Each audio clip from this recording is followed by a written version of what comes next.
सभी सखियों और श्रोता भाइयों को मंजरी वर्मा का नमस्कार और बहुत बहुत स्वागत है सखी सहेली के मंच पर। और इसके साथ आज हमारे सामने है हमारी प्यारी सी मंदाकिनी जी।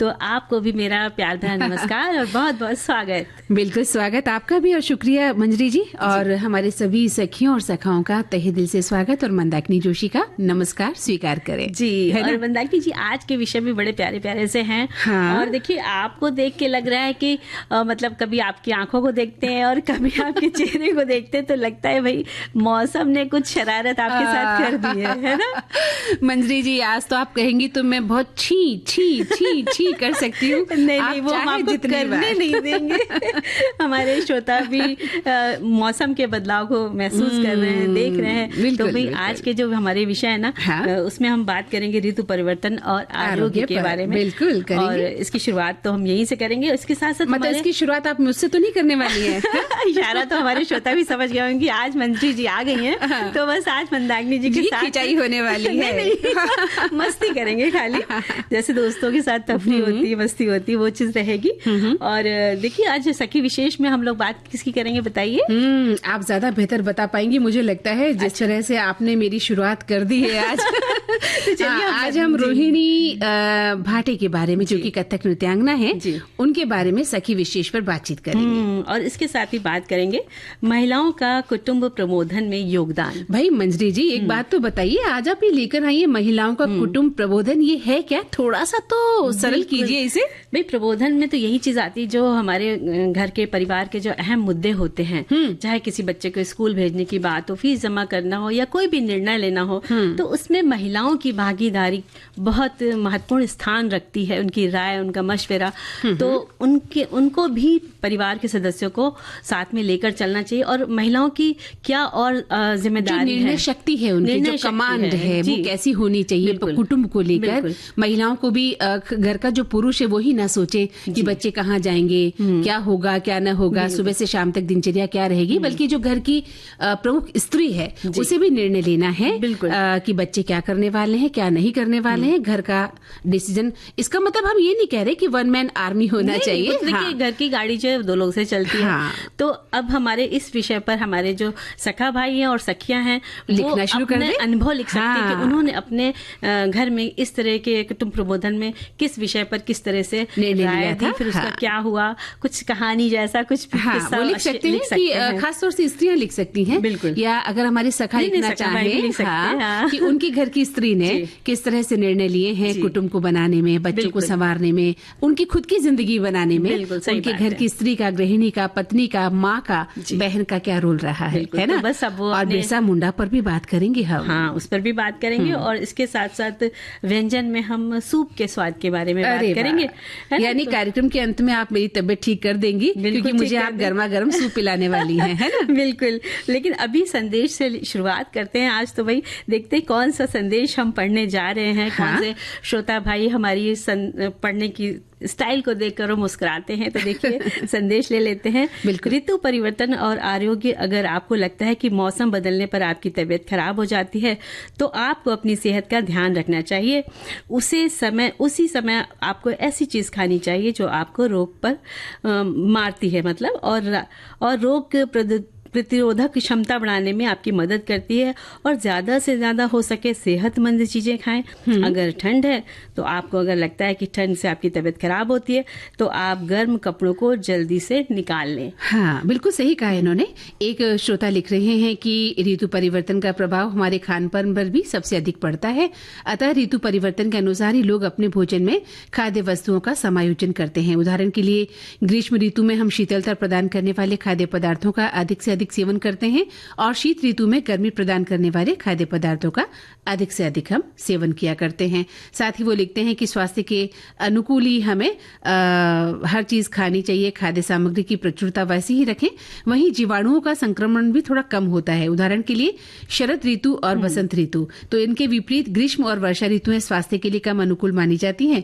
इस प्रकार हम कह सकते हैं कि ऋतु परिवर्तन का लोगों के जीवन पर गहरा प्रभाव पड़ता है। तो अब एक ये संदेश तो हमने पढ़ लिया और हमारे सखा भी खुश हो गए होंगे, सखियाँ भी, कि हाँ आज मेरे संदेश पढ़े गए। लेकिन अब उनके पास एक थोड़ा सा सुंदर सा शीतल सा पवन का झोंका भी भेज देंगे इतनी ठंड में। हाँ, भेज देते। चलिए, तो इस झोंके को सहने की शक्ति दे हमारे सभी श्रोताओं को, है ना ईश्वर।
मंजरी जी, आपने पवन झकोरे की बात कही है, तो देखिए हमारे देश में इतनी प्यारी प्यारी ऋतुएं हैं कि हर मौसम का आनंद बड़ा खास हो जाता है। और बसंत ऋतु है, जब गर्मी की बात करें, वर्षा की करें, सर्दी की करें, हेमंत की करें, शिशिर ऋतु की बात करें, इन मौसमों के परिवर्तन के समय हम सभी का शरीर एकदम से अभ्यस्त नहीं होता, और जैसे जरा सी लापरवाही तो नहीं कहूंगी, जैसे मैं चपेट में आई हम सभी चंगुल में फंस जाते हैं। बिल्कुल बिल्कुल फंस जाते हैं, और बस शरीर की जो आरोग्यता की ओर बढ़ता चला जाता है। और इसीलिए हमारे बड़े बुजुर्ग की हिदायतें याद आ जाती है ना मंदाकिनी जी। हाँ, बिल्कुल। सर्दी पड़ते ही वे खान पान में गर्म चीजें बनवाना शुरू कर देते थे, और बाजरे की रोटी, गुड़, मक्के की रोटी, सरसों का साग, काढ़े वाली चाय, सोंठ, मेवों के लड्डू आपको याद होंगे, है ना, और तीखे चटपटे गरम मसाले वाले व्यंजन बनवाते थे, जिससे कि शरीर गरम बना रहे। हमारी माएँ बनाया करती थी, हमें खिलाया करती थी बचपन में, हम लोग नहीं खाया करते थे। हाँ, हमें अच्छे नहीं लगते थे। और चूल्हे पर जब वो खाना बनता था तो उसकी सौंधी महक उड़ती थी घर में, गरम गरम रोटी, सब्जी, और उसकी एक महक ही अलग हुआ करती थी। और गर्म ऊनी कपड़े पहनवाते थे। गर्म पानी से नहाना, अधिक रात तक बाहर घूमने की मनाही होती थी, और रात में तलवों में गर्म तेल की मालिश भी कराई जाती थी, क्योंकि मौसम की शुरुआत में कैसा पहनावा हो, कैसा खान पान हो, और ये वो हमें सिखाते थे। आज भी हमें उनकी वो सीख याद है कि जैसे ही मौसम बदलता है तो हम लोग शुरू हो जाते हैं।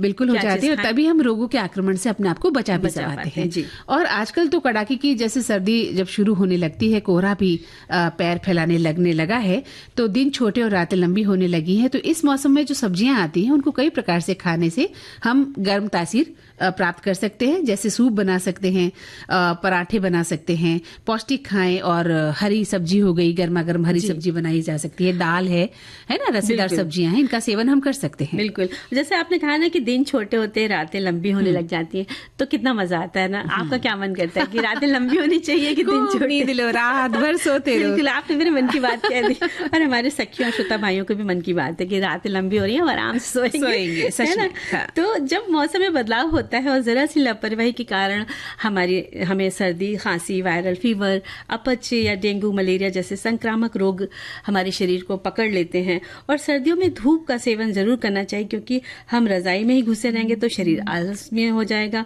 और जैसा कहा भी जाता है कि सर्दियों में जितनी वर्जिश, व्यायाम किया जाए, सुबह की वॉक की जाए, उतना ही हमारे लिए अच्छा होता है। यानी कि जो बीमारियां जैसे मलेरिया वगैरह है, मच्छरों के काटने से फैलता है, तो आप मच्छरदानी का प्रयोग करें, खिड़की दरवाजों पर जाली लगाएं। तो इस तरह की बातें हम लोग अपने प्रोग्राम में करते रहते हैं, और हमारे जीवन में हम एहतियात बरतते भी हैं। ऐसी बात नहीं है, क्योंकि हर व्यक्ति को पता है कि थोड़ी सी लापरवाही हुई और दुर्घटना घट जाती है ना। बिल्कुल वही हाल होता है इस मौसम में भी। इसलिए ये ध्यान रखना चाहिए, और शरीर में रक्त संचार उतना ही तेज होगा, फिर आप अपने अंदर एक फुर्ती महसूस करेंगे जब आप वर्जिश करेंगे। जैसा कि आपने कहा, वॉक आप कर सकते हैं, और रोग भी पास नहीं आते जब आपकी इम्यूनिटी मजबूत होती है तो। और ऋतु परिवर्तन के कारण थकान है, कमजोरी है, अनिद्रा है, चिड़चिड़ापन है, गैस्ट्रिक है, गड़बड़ी, ये जैसे लक्षण भी थोड़ा अगर होते हैं तो आप इससे निजात पा सकते हैं, थोड़ा सतर्क होकर। बिल्कुल, और इन्हें दूर करने का भी एक सूत्र है कि भाई आप अनुशासित जीवन शैली अपनाइए, खान पान पर नियंत्रण रखिए। और बदलते मौसम में बच्चे भी जल्दी बहुत प्रभावित हो जाते हैं, तो उनका भाई विशेष ख्याल रखना है। इन्फेक्शन और एलर्जी की भी समस्याएं तेजी से फैलती हैं। और बच्चों को सर्दियों में पूरी आस्तीन के ऊनी कपड़े, पैरों में मोजे, टोपी पहनाएं। इम्यूनिटी को बूस्ट करने वाली चीजें दे, यानी उनको भी गर्म दूध है, थोड़ा सा जायफल घिस के नहीं अपने समय में पिलाया जाता था, तो बिल्कुल वो भी आज भी जरूरत पे दे सकते हैं, ज्यादा नहीं, लेकिन चुटकी भर हल्दी भी डाल सकते हैं आप। तो इस तरह से ध्यान रखा जा सकता है। और अगर आपके घर में बुजुर्ग हैं तो उनके स्वास्थ्य का भी पूरा ख्याल रखें। कुछ भी दिक्कत हो तो डॉक्टर को दिखाएं, और दवा समय पर लें, खान पान दुरुस्त रखें। खासकर हमारे बड़े बुजुर्ग चटपटा खाने के शौकीन होते हैं, तो उनकी पाचन शक्ति पहले जैसी तो नहीं होती, लेकिन वे मानते नहीं है, इसलिए उन्हें समझा बुझाकर समझा भी दे, मना भी दे, और खाना ऐसा बनाए जो उन्हें ऐसा भी नहीं लगे कि वो बीमार का खाना है। हाँ, या वो ऐसा भी नहीं लगे। एक दिन उनकी मर्जी करे तो 2 दिन अपनी मर्जी भी करवा। नहीं मंजरी, आप रूटीन का खाना भी ऐसा बना सकते हैं जो स्वादिष्ट हो सकता है। बात उसमें जरूरी नहीं है कि आप तड़का तेज ही लगाएं। अगर आपके हाथ में क्षमता है बनाने की, तो आप रूटीन का खाना भी स्वादिष्ट बना सकते हैं, चाहे वो बच्चों का खाना हो या बुजुर्ग का। और खासकर बुजुर्गों से एक बार पूछ लीजिए भी आपको कौन सी चीज पसंद है, कौन सी दाल पसंद है। जैसे कि अब से पहले उन लोगों को वो वाली दाल, काली दाल जो उड़द की दाल बोली जाती है, पालक डाल के सकपैता बोलते हैं, किसी किसी को ये पसंद होता है, तो भाई एक दिन उनका बना दीजिए। थोड़ा लहसुन अदरक ज्यादा डाल दीजिए, जिससे कि उनके शरीर में गर्मी आ जाए, तो उनका स्वाद भी हो, जीभ का स्वाद है वो थोड़ा सा अच्छा हो जाए। और मंजरी, अभी एक छोटा सा ब्रेक हमको लेना होगा, और उसके बाद हम फिर से लौटेंगे इस कार्यक्रम में।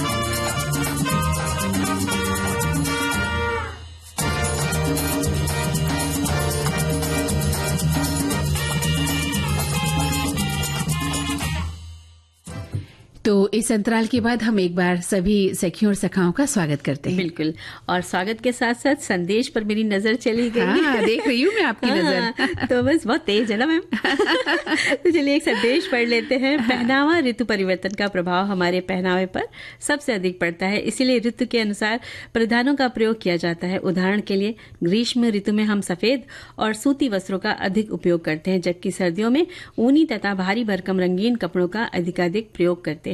वाकई इन मौसम में सर्दियों में तो भाई ऊनी कपड़ों की बहार आ जाती है, बहुत मजा आता है पहनने में।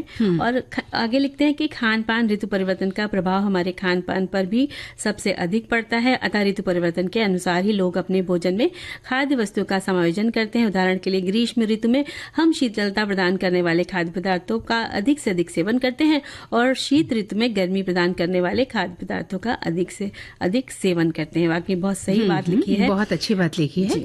और एक श्रोता लिखते हैं कि पहनावा, ऋतु परिवर्तन का प्रभाव हमारे पहनावे पर सबसे ज्यादा पड़ता है, इसलिए ऋतु के अनुसार परिधानों का प्रयोग किया जाए।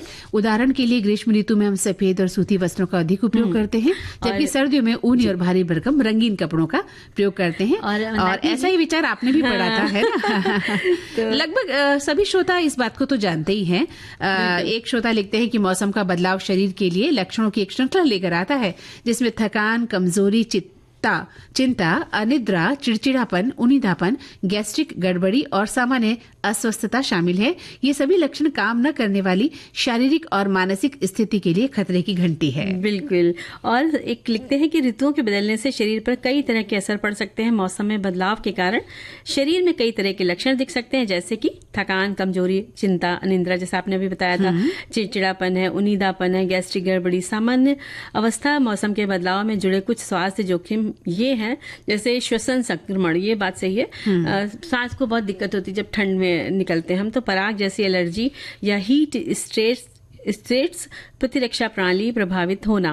तो जब भी इस तरह की कोई प्रॉब्लम, आपको समस्या दिखती है, तो आप अपने डॉक्टर के पास जरूर जाके दिखाएं, लेकिन इलाज करें। हाँ। और हम अपना थोड़ा सा इलाज गीतों के माध्यम से कर लेते हैं। तो क्यों ना? लेकिन एक पत्र और मैं पढ़ना चाहूंगी। एक संदेश बहुत ही सुंदर सा है कि सखी सहेली मन से जुड़ रही सहमित्रों के साथ आज एक बार फिर से उपस्थित हो रही सिंह राशि वाली दोनों बहनें मंदाकिनी जी और मंजरी जी का स्वागत है। मतलब हमारे श्रोता इतना ध्यान रखते हैं कि कौन सी राशि की बहनें हैं आज, है ना? सही बात है, बहुत कुछ पूछने वाला फिर तो उनसे। जी। तो दिन रात बदलते हैं, हालात बदलते हैं, साथ साथ मौसम के फूल और पात भी बदलते हैं। परिवर्तन सृष्टि का नियम है। इस मौसम बदलाव का हम पर असर होना स्वाभाविक है। गर्मी से सर्द रुत के इस बदलाव को हमारा शरीर एडजस्ट करने में थोड़ा वक्त लेता है और रोगों से संक्रमित होने की संभावना बढ़ जाती है। तभी हमें इससे बचने के लिए खान पान और रहन सहन में सतर्कता रखना बहुत जरूरी है। क्या बात है, बहुत अच्छा संदेश लेकर भेजा है। तो सभी के संदेश बहुत प्यारे से हैं। अब हम लोग एक गीत सुन लेते हैं। बिल्कुल सुनते हैं।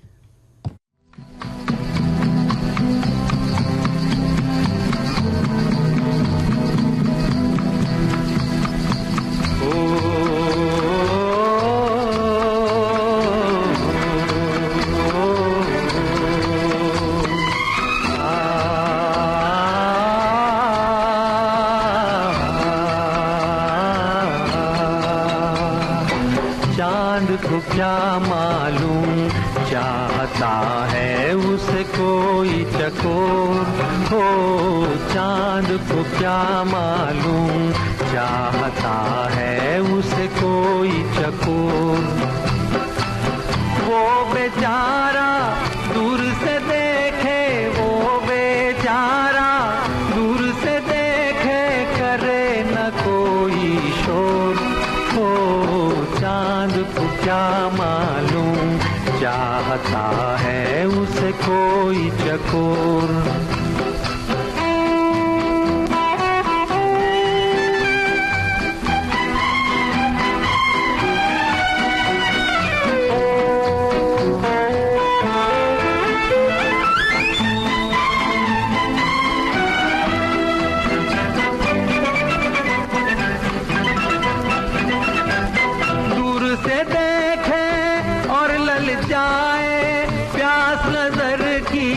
बढ़ती जाए, बढ़ती जाए, दूर से देखे और ललचाए, प्यास नजर की बढ़ती जाए। बदली क्या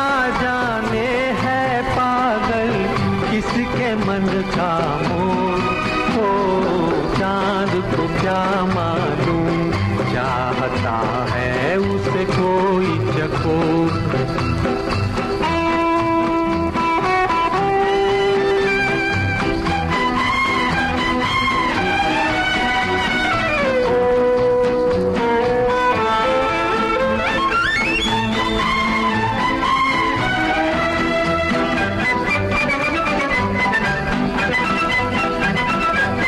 साथ चले तो साथ निभाना, मेरे साथी भूल न जाना, भूल न जाना।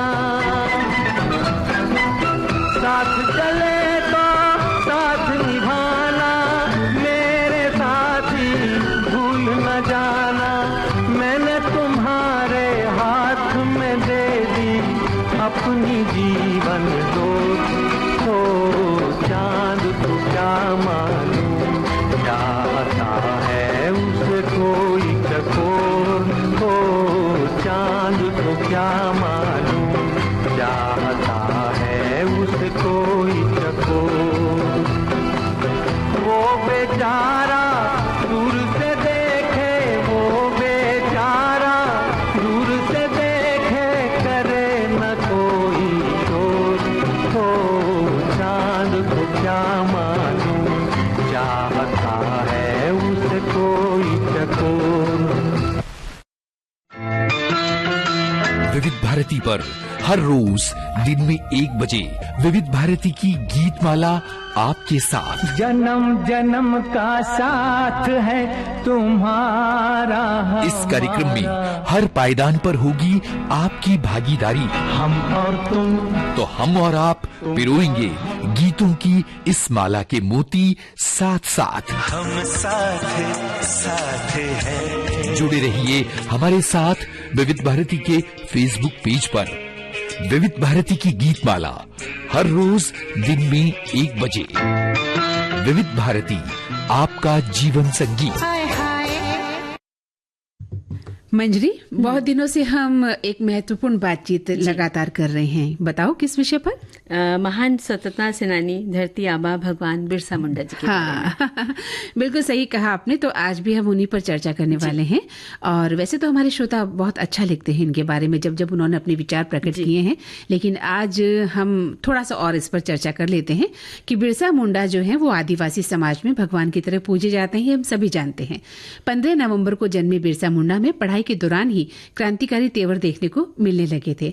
बिरसा मुंडा का जो आंदोलन था वो 1895 से लेकर 1900 तक चला था। उन्होंने जल, जंगल, जमीन की रक्षा के लिए बलिदान देने के लिए अपन जो लोग थे, खुद के जो लोग थे, अपने लोग थे, उनमें अलग जगाई थी। और जिसके लिए उन्होंने पैतृक स्थान की यात्राएं भी की, जिसमें वहां का मंदिर और जगन्नाथ मंदिर में शामिल जगह हैं, गुप्त बैठकें की और उसके बाद उन्होंने कई तरह की योजनाएं भी बनाई। बिरसा मुंडा ने 3 लक्ष्य को प्राप्त करने के लिए उलगुलान किया था। पहले कि वे जल, जंगल और जमीन जैसे संसाधनों की रक्षा करना चाहते थे। दूसरा, नारी की रक्षा करना चाहते थे और सुरक्षा करना चाहते थे। और तीसरा, वे अपने समाज संस्कृति की मर्यादा को बनाए रखना चाहते थे।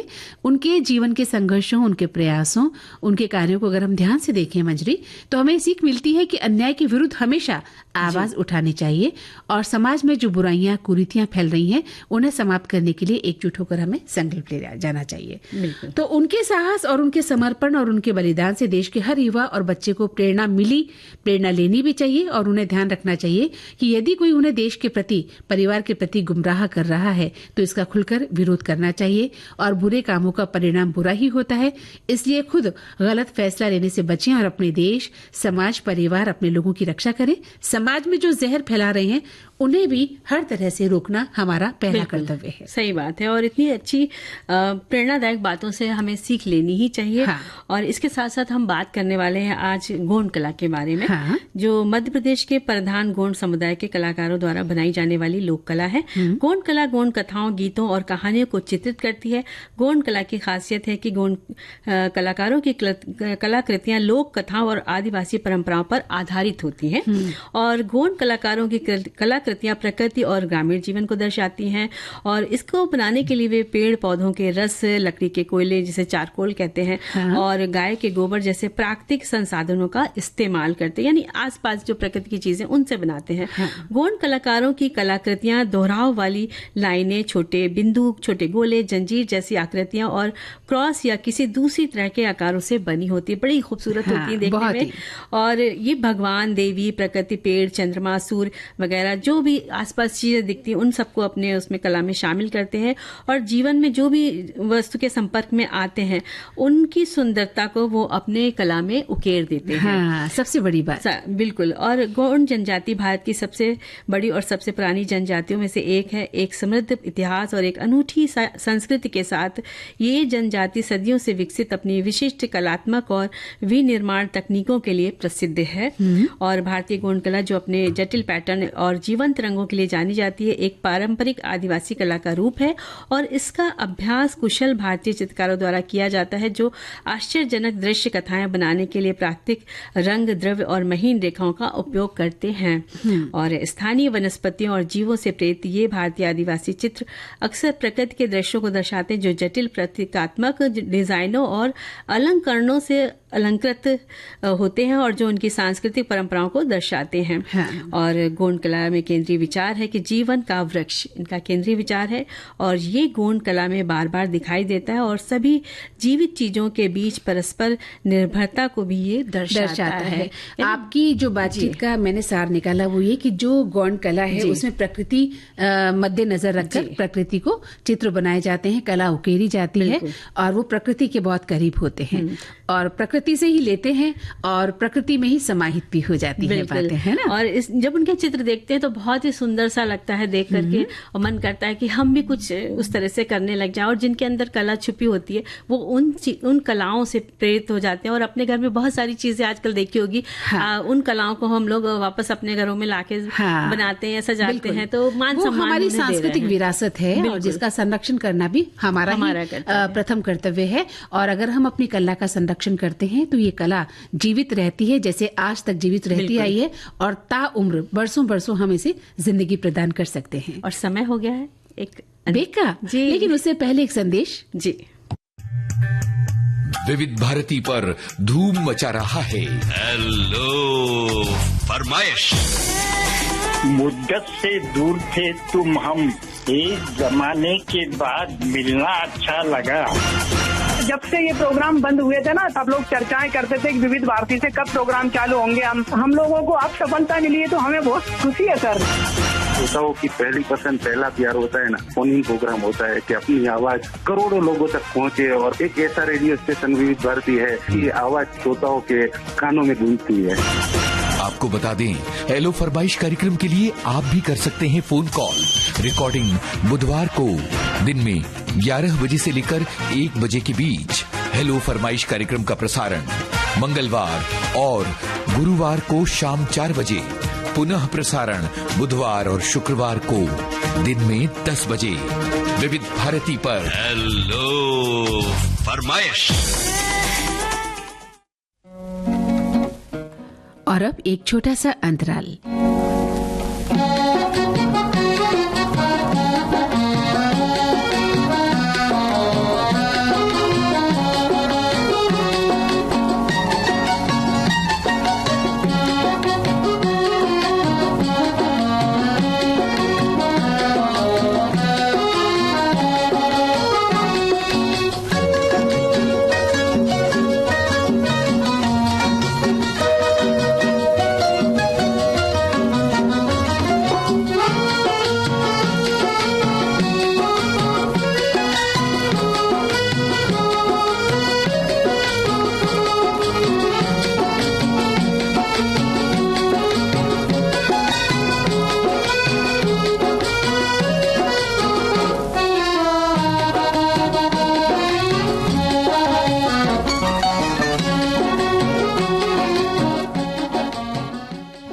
तो भाई हमारे गीतों के साथ साथ मतलब जो हमारे गीत अभी बज रहे थे, हमने सुने थे, उसके साथ एक और गीत सुनने का मन कर गया है ना।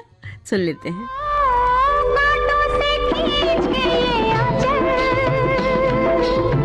तोड़ के बंधन बांधी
कहूँ कहीं मैं,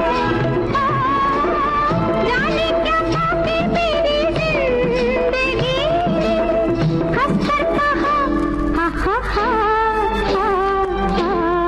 आज फिर जीने की तमन्ना है, आज फिर मरने का इरादा है, आज फिर जीने की तमन्ना है, आज फिर मरने का इरादा है।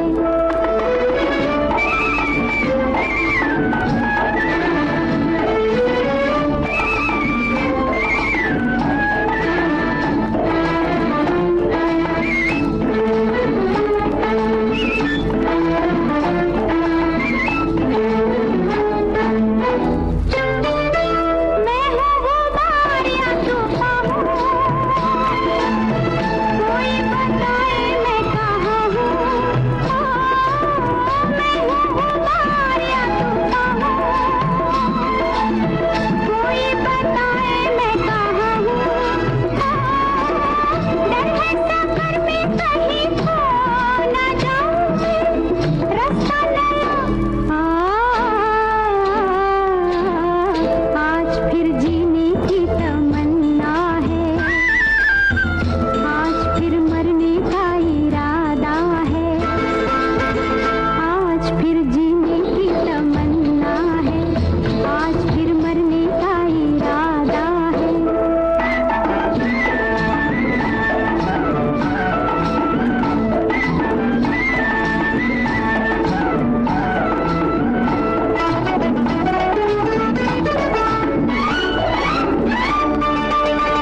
कल के अंधेरों से निकल के देखा है आंखें मलते मलते, कल के अंधेरों से निकल के देखा है आंखें मलते मलते, फूल ही फूल जिंदगी बहार है, तय कर लिया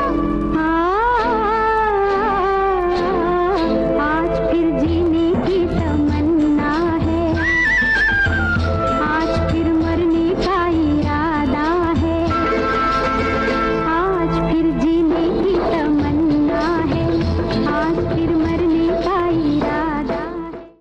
मंजरी, आज शुक्रवार है और आज के दिन सखी विशेष कार्यक्रम होता है ना? बिल्कुल बिल्कुल होता है। और देखिए, हमने ये जो गाना सुना ये भी कितना सुंदर नृत्य से समाहित था। तो आज हम बात करने वाले हैं सखी विशेष के अंतर्गत पंडित रोहिणी भाटे, जो कथक नृत्यांगना है। हाँ, तभी आपने इस गीत का चयन किया था। आज फिर जीने की तमन्ना है और आज फिर मरने का इरादा है। क्या हाँ? बात है। बहुत खूबसूरत गीत था ये, और उस पर जो वहीदा जी ने नृत्य किया था वो भी कमाल गजब था। जी। कला के जरिए बहुत सी महिलाओं ने ऐसे मुकाम प्राप्त किए हैं जिनसे देश का गौरव बढ़ा, और उन महिलाओं को भी प्रेरणा मिली जो कुछ करना तो चाहती हैं, मगर किन्हीं कारणों से अपने मन की इच्छा परिवार को व्यक्त नहीं कर पाती। और जब भी हम किसी महान कलाकार की चर्चा करते हैं, उनके जीवन की यात्रा को सुनकर समझकर बहुत सी महिलाएं इस कला के माध्यम से अपनी पहचान बनाने को आगे आती हैं, और बहुत से माता पिता भी अपनी बेटियों को उनके हुनर को पहचान कर कम उम्र में उन्हें शिक्षा, नृत्य, वाद्य, गायन के क्षेत्र में अभ्यास करने और सिखाने के लिए अच्छे गुरु के पास भेजने लग जाते। यानी कि माता पिता भी ध्यान देते कि हमारे बच्चे के अंदर क्या कला उभर रही है, तो उसका सहयोग उन्हें देते हैं। तभी जाकर एक जो संतान है आगे चलकर कोई स्थान बना पाती है, और पंडित रोहिणी भाटे उसी का एक उदाहरण भी है, क्योंकि उनके माता पिता ने बचपन में ही समझ लिया था कि वो किस क्षेत्र में पारंगत हो सकती है। तो ऐसे ही एक प्रसिद्ध कथक नृत्यांगना जिनकी बात आज हम कर रहे हैं, रोहिणी जी की, इन्होंने महाराष्ट्र में नृत्य का बीज बोया, क्योंकि यहाँ अनअभिजात शास्त्रीय संगीत, नाट्य गीत एवं लोकगीतों की परंपरा तो दीर्घकाल से थी, लेकिन शास्त्रीय नृत्य इस भूमिका में नहीं था, इस भूमि पर नहीं था। आपने बीज के पौधे बन तक के सफर को अपनी कला के द्वारा सींचकर विशाल वृक्ष के रूप में विकसित किया। कहने का तात्पर्य यह है मंजरी कि कथक में महारत हासिल कर यहाँ आकर उसका प्रचार और प्रसार भी इन्होंने किया। जी। और रोहिणी जी का जन्म बिहार प्रांत में पटना नगर 14 नवंबर सन 1924 को हुआ। मध्यम वर्ग के परिवार में आप पली बढ़ी और 1946 में पुणे के कॉलेज से बीए की डिग्री प्राप्त करी। उनका विद्वान लोगों का साथ रहा, और जिसके कारण अंग्रेजी, मराठी, मराठी और संस्कृत भाषाओं का ज्ञान भी मिला और गहरी रुचि भी थी। और नृत्य के क्षेत्र में उनके प्रथम गुरु पार्वती कुमार रहे और जिनसे आपने भरतनाट्यम नृत्य विधा को सीखा। और बाद में कथक की शिक्षा भी उन्होंने विधिवत रूप से ली। कथक में उनके गुरु रहे जयपुर घराने के गुरु सोहनलाल जी, ये उनके प्रथम गुरु थे। और उसके बाद मुंबई में श्री मन्नालाल, लखनऊ घराने के कथक आचार्य श्री मोहन राव कल्याणपुरकर भी आपके गुरु रहे और गुरु पंडित लच्छू महाराज भी लखनऊ घराने के उनका मार्गदर्शन करते रहे। बिल्कुल, और कह सकते हैं कि उन्होंने जयपुर और लखनऊ घराने से कथक नृत्य विधा में प्रवीणता हासिल की। इसके साथ ही उन्होंने प्राचीन ग्रंथों को पढ़ा, भारतीय नृत्य तथा नाटकों के संदर्भ में प्राचीन दृष्टिकोण को समझा व देखा और अपनी नृत्य की बारीकियों को निखारा। और उन्होंने अपने गुरु मोहन राव कल्याणपुरकर से तकरीबन 15 वर्षों तक कथक में विशेषज्ञता हासिल की। और इसके साथ ही संगीतकार केशव राव भोले और बसंत राव देशपांडे से हिंदुस्तानी संगीत भी सीखा और कथक में डॉक्टरेट की उपाधि प्राप्त की। जब उन्होंने सन 1947 में पुणे में नृत्य भारती नामक कथक नृत्य विद्यालय की स्थापना की, वो दौर वो जमाना बिल्कुल अलग था। देश आजाद हुआ था और कई दिक्कतें भी थी। लोगों में नृत्य की उतनी समझ भी नहीं थी जितनी आज के समय में है। फिर किसी महिला का इस क्षेत्र में आना ये अपने आप में बहुत बड़ी बात हुआ करती थी। जी, और शुरू में कथक नृत्य अकादमी को मुश्किलें भी आई। उन्होंने ये कहा कि मैं जाने अनजाने नृत्य के प्रवाह में कूद गई। उस वक्त ये याद नहीं आया कि पानी में कूदने से पहले तैरना आना आवश्यक है। हालांकि मैं इस तथ्य से अवगत थी। फिर क्या था, मैंने काफी गोते लगाए। गोते खाते खाते मैं जी जान से हाथ पैर चला रही थी और इसी प्रयास से तैरना आ गया और समझने वाले मार्गदर्शक मिले। हाँ, और उनकी नैया डूबी नहीं बल्कि चलती रही। और उनका नृत्य भारती के जो केवल नृत्य विद्यालय नहीं है बल्कि सभी शिष्यों का आदर्श विद्यालय है। आप वरिष्ठ कथक नृत्य प्रतिपादिका थी और आकाशवाणी पुणे के केंद्र के सुगम संगीत विभाग की वे एक अच्छी गायिका भी रही। उन्होंने साहित्य के क्षेत्र में भी अपनी लेखनी चलाई। माझी नृत्य साधना शीर्षक से उन्होंने अपना आत्मचरित्र लिखा और जिससे खूब प्रसिद्धि और प्रशंसा मिली। उन्होंने विदेशी नृत्यिका इसाडोरा डंकन की पुस्तक का मराठी में मी इसाडोरा शीर्षक से अनुवाद किया, ये भी बहुत प्रसिद्ध हुई। संगीत नृत्य से जुड़ा ग्रंथ जो संस्कृत में है अभिनय दर्पण, उसका संपादित संस्करण कथक दर्पण दीपिका नाम से लिखा। लहजा, दर्पणी, पहता, ये पुस्तकें उनकी बहुत प्रसिद्ध हुई। हाँ, और साथ ही बहुत सी समूह नृत्य रचनाओं का भी उन्होंने सृजन किया, जैसे कि उस जो है सूक्त है, उद्गार है, समय, कविताली, पावस, मौन और तन्मात्र।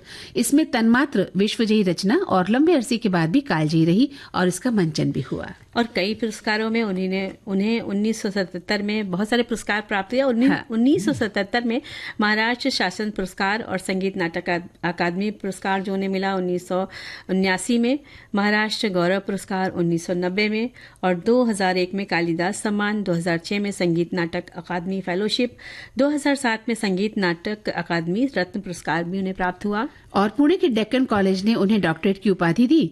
सन 1988 से 2001 तक पुणे विश्वविद्यालय के ललित कला केंद्र में अतिथि प्राध्यापक और गुरु के रूप में वे कार्यभार संभाले रही। 10 अक्टूबर 2008 में आप पंचतत्व में विलीन हुई और आप जैसी महान प्रतिभा के पद चिन्हों पर उनके कई शिष्य आज भी अपना ज्ञान का विस्तार कर रहे हैं। बिल्कुल, और ऐसी मतलब इस तरह की जब हम बातें करते सके विशेष में किसी महान हस्ती के ऊपर, तो बहुत सारी चीजें उनके जीवन संघर्षों से, उनकी कलाओं से सीखने को मिलती हैं, तो बहुत अच्छा लगता है। और देखिए हमारे संदेशों में भी एक संदेश आया है कि लिखती हैं कि मेरी बेटी भी बहुत अच्छी डांसर है, दिल्ली में वो डांस स्कूल भी चला रही है, समय समय पर प्रोग्राम भी कराती है। उसकी बेटी भी माँ से सीख कर बहुत अच्छा डांस करती है, प्रोग्राम भी देती है। वैसे मेरी बेटी सुप्रीम कोर्ट लॉयर भी है, पर डांस उसका शौक भी रहा है। क्या बात है, बहुत अच्छी बात है। और अपने शौक को बरकरार रखना ही चाहिए, अपने शौक को कभी मारना नहीं चाहिए। एक हमारी लिखती हैं सखी कि रोहिणी भाटे 1947 में पुणे में नृत्य भारती कथक नृत्य अकादमी की उन्होंने स्थापना की थी और पिछले 6 दशकों में उन्होंने अपनी अकादमी से 100 नर्तकियों को प्रशिक्षित किया। उन्होंने महाराष्ट्र के मध्यम वर्गीय परिवारों में कथक नृत्य को लोकप्रिय बनाया। 1952 में उन्होंने भारतीय सांस्कृतिक प्रतिनिधि मंडल के सदस्य के रूप में चीन का दौरा किया और ये यात्रा उनके लिए भारतीय नृत्यों और नाटक से संबंधित पुराने शास्त्रों का अध्ययन करने का एक अवसर थी और इस तरह से उन्होंने उनकी तकनीक को परिष्कृत भी किया था। और एक संदेश में लिखते हैं, रोहिणी भारती एक वरिष्ठ कथक नृत्यांगना है। उन्होंने एक नृत्यांगना, एक शिक्षक और एक लेखक की भी भूमिका निभाई, यानी कि महिला होते हुए उन्होंने कितनी सारी भूमिकाओं में अपना योगदान दिया। तो बहुत अच्छे से संदेश है, सभी को धन्यवाद देते हुए क्यों ना एक गीत सुन ले। और इस जो सखी विशेष जिनकी हमने चर्चा की है उनको भी हम कोटि कोटि नमन करते हैं।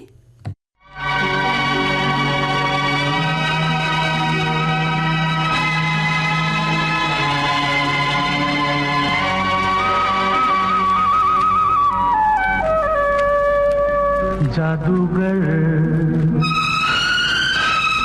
तेरे नैना दिल जाएगा बच के कहाँ।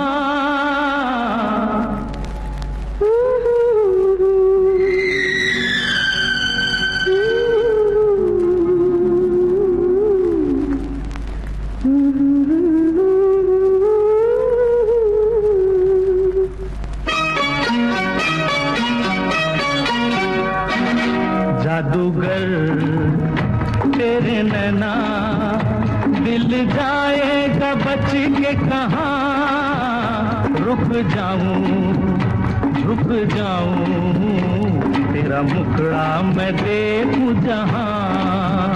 जादूगर मेरे सैया तेरे जैसा कोई होगा कहाँ। रुक जाऊं झुक जाऊं तेरा साया भी देखूं जहाँ। अरे जादूगर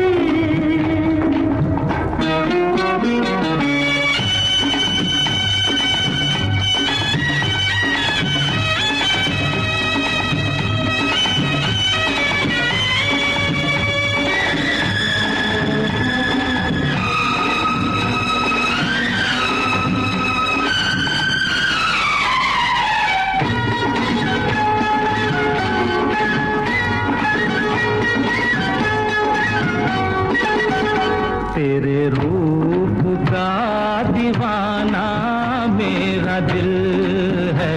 तेरे रूप का दीवाना मेरा दिल है। अब दुनिया से बेगाना मेरा दिल है। तू ही तू है मुझे यहाँ वहाँ इधर उधर। जादूगर तेरे नैना दिल जाएगा बच के कहाँ। रुक जाऊं झुक जाऊं तेरा मुखड़ा मैं देखूं जहाँ। जादूगर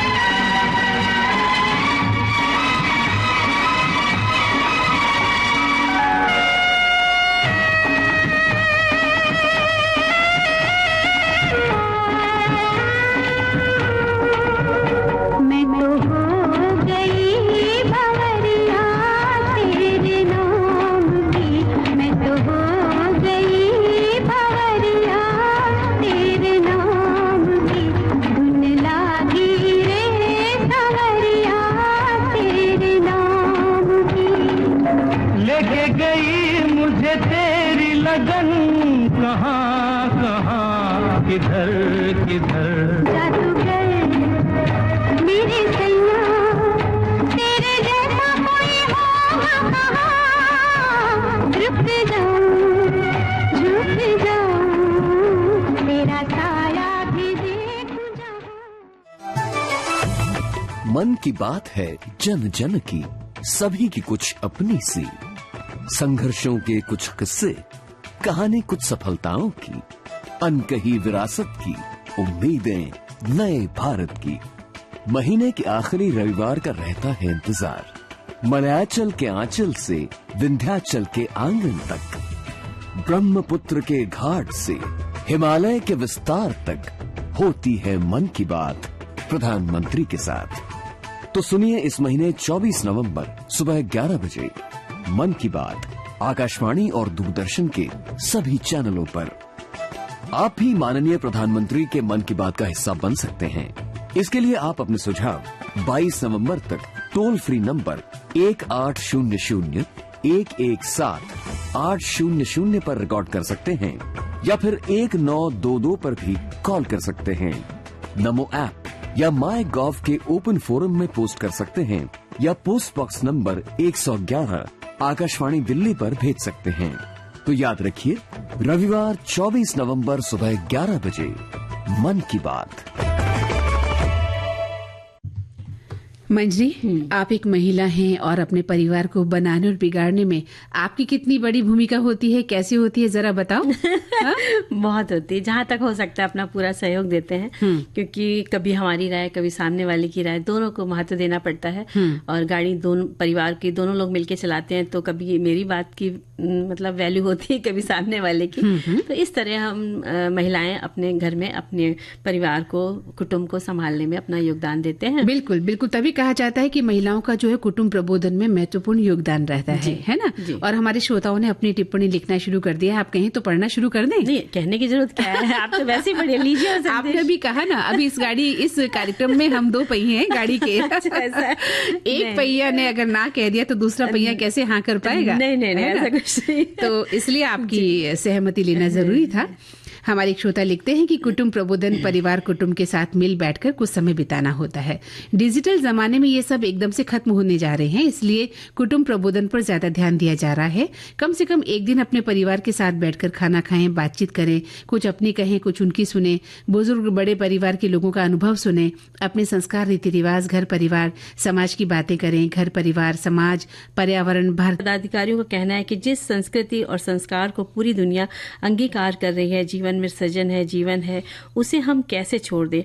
हम घर घर दीप जलाएंगे, फिर भारतीय संस्कृति का पताका घर घर फैलाएंगे। बहुत अच्छा सा संदेश है और इस चर्चा को बहुत ध्यान से लोगों को आत्मसात करना चाहिए। बिल्कुल बिल्कुल करना चाहिए। और देखिए, एक श्रोता लिख भी रहे हैं कि महिलाएं हर किसी के जीवन में एक महान भूमिका निभाती हैं। हमारी सखियां ये, जिनके बिना हम जीवन की सफलता की कल्पना नहीं कर सकते। वे इस ग्रह पर जीवन की सफल निरंतरता के लिए अत्यधिक जिम्मेदार है। पहले उन्हें केवल पत्नी और मां के रूप में माना जाता था, जिन्हें सिर्फ खाना पकाना, घर साफ करना और पूरे परिवार के सदस्यों की देखभाल अकेले ही करनी होती थी। लेकिन अब हालात में थोड़ा सुधार हुआ है। उन्होंने परिवार और बच्चों के अलावा कई गतिविधियों में भाग लेना शुरू कर दिया है। और इसी तरह अगले लिखते हैं कि कुटुंब के लिए योगदान एवं प्रबोधन देना किसे कहते हैं, ये आपसे बेहतर कौन जा सकता है। मंदाकिनी जी आपके लिए लिखा है। अच्छा। जो आपने अपने परिवारजनों के लिए किया है, खासकर अपने पिताजी के लिए किया है, ऐसा काम सिर्फ आप जैसी बुलंद हौसले वाली महिलाएं ही कर सकती हैं। आपको हमारी ओर से सलाम। और आज भी विविध भारती परिवार में रहकर हम जैसे श्रोताओं का ख्याल रखती हैं। आप अपने बुलंद हौसलों को कभी कम मत होने दीजिएगा। ये हमारे प्यारे से श्रोता ने लिखकर भेजा है। क्या बात है। हमारे श्रोता तो हमारे बारे में सारी जानकारियां रखते हैं, इसका मतलब। बिल्कुल, तो उनको धन्यवाद दे देते हैं। बिल्कुल, शुक्रिया, बहुत बहुत शुक्रिया। आपने हमारा जो है जिंदगी को सराहा है और हमारी हौसला अफजाई की है। और सबसे बड़ी बात मंजरी ये है कि महिलाएं, जो उन्होंने कहा है एक श्रोता ने, कि अब काफी कुछ वो करने लगी है। काफी कुछ नहीं, बहुत कुछ कर चुकी हैं और करने जा रही हैं। महिलाएं घर के हर क्षेत्र में अपना हस्तक्षेप रखती हैं। बच्चों को क्या पढ़ना है, क्या नहीं पढ़ना है, क्या करना है, क्या नहीं करना है, ये निर्णय भी अब महिलाएं लेने लगी हैं। कौन सा करियर लेना है, किस कोचिंग में भेजना है, कैसा वो रिजल्ट ला रहा है, उस पर भी वो ध्यान देती हैं। बिल्कुल, उनकी हर जरूरतों को, प्रोजेक्ट वर्क को पूरा करने में उनका सहयोग करती है। इसी तरह जो बैंक के काम है, हमें कैसे बचत करनी, उन पर भी ध्यान देती है। और जो मंदाकिनी जी आज के युवा जो कमा रहे हैं, तो उनको भी धन कैसे बचाना है अपनी कमाई क्योंकि को। आज क्या हो रहा है मंजरी जी, कि पैसा तो बहुत है, बच्चों को जो नए बच्चे नौकरी लगे उनको पैसा बहुत मिल रहा है, लेकिन वो उल जलूल खर्च करते हैं। उनको पता नहीं कि पैसों की सेविंग कैसे करनी चाहिए। तो ऐसे में आज की स्त्री ये अच्छी तरह से जानती है कि वो अपने बच्चों को समझाती भी है कि भाई किस तरह से पैसे को खर्च करना है, किस तरह से आपको अपना भविष्य सुरक्षित करना है। और वो अपने बारे में भी सोचने लगी है कि उसे क्या करना है और क्या नहीं करना है। अपने निर्णय लेने में वो सक्षम हो गई हैं, घर से बाहर निकलने लगी हैं, घर की देखभाल भी करती हैं और बाहर जाकर नौकरी करके वो घर को भी संभाल रही हैं। बिल्कुल, इसी तरह जो शादी ब्याह के भी होते हैं, मुद्दे होते हैं, उनमें भी वो अपनी लड़कियों को, लड़कों से बात करती कि भाई ऐसी शादी करो, ऐसे रहो, ऐसे रहना, जीवन साथी ऐसा होना चाहिए जो परिवार को लेकर चले। तो बच्चों को भी अपने माता पिता की बात को समझना चाहिए कि आखिर में परिवार ही काम आता है। तो ऐसी चयन करें जो आपके परिवार के लिए सुखद हो और आपका भविष्य सुरक्षित हो।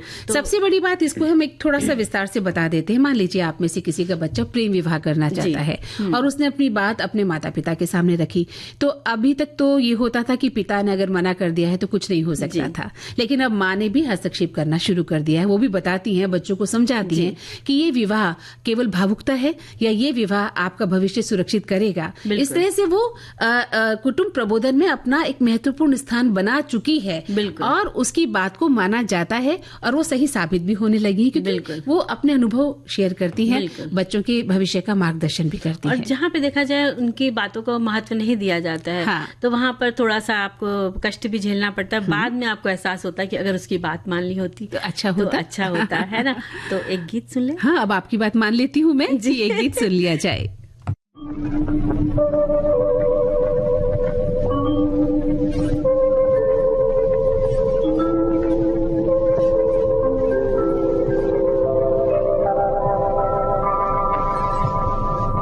दिल ले लिया तो इसको मत बेकरार करना, इसका कोई नहीं है इस दिल को प्यार करना। अय्या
तो मंजरी जी, अब सर्दी का असर मुझ पर ज्यादा होने लगा है, मुझे फटाफट गर्मा गर्म सूप बना के पिला दो। तो बस आप पनीर कॉर्न सूप पीजिए। इसके लिए आपको कॉर्न आधा कप मसले हुए लेना है, 1 बड़ा चम्मच प्याज महीन कटा हुआ लेना है और कुछ थोड़े से मकई के दाने अलग रखने हैं। हाँ? 1 चम्मच लहसुन अदरक कटा हुआ लेना है, हरी मिर्च छोटी सी 1 टेबल स्पून कॉर्नफ्लोर और 1 कप पनीर कसा हुआ, नींबू का रस, काली मिर्च आधा चुटकी और नमक अंदाज से। इसमें मक्खन और पुदीने की पत्ती लेनी है। अब पैन को गर्म करिए, उसमें कटा लहसुन बटर डालिए, कटा लहसुन प्याज डाल के भूनिए, मकई के दाने डालिए, हरी मिर्च अदरक नमक अंदाज से डालिए, कॉर्न जो आपने आधा कप मसले थे वो डालें और कसा पनीर डालें, 1 बड़ा चम्मच इसमें करीब और 2 बड़ा गिलास पानी डाल दें और 5 मिनट तक इसको आपको सबको डाल के पका लेना है। आधा चम्मच टेबल स्पून जो कॉर्नफ्लोर है उसको घोल करके आप उसको मिला लीजिए, धीमी आंच पर उसको गाढ़ा होने तक पकाना है। नींबू का रस डालिए और काली मिर्च डालिए और बस आप पुदीने की पत्ती से सजाकर सर्व कीजिए, ऊपर से थोड़ा सा बटर और डाल दीजिए। तो बहुत ही शानदार सूप है ये, मैंने इसको चखकर देख लिया है जी। और अब तो कार्यक्रम का जो समय है ना वो हमें इजाजत नहीं दे रहा कि हम और बातचीत करें, तो अब लेते हैं सबसे इजाजत। तो सबको मंजरी वर्मा और मंदाकिनी जोशी का नमस्कार।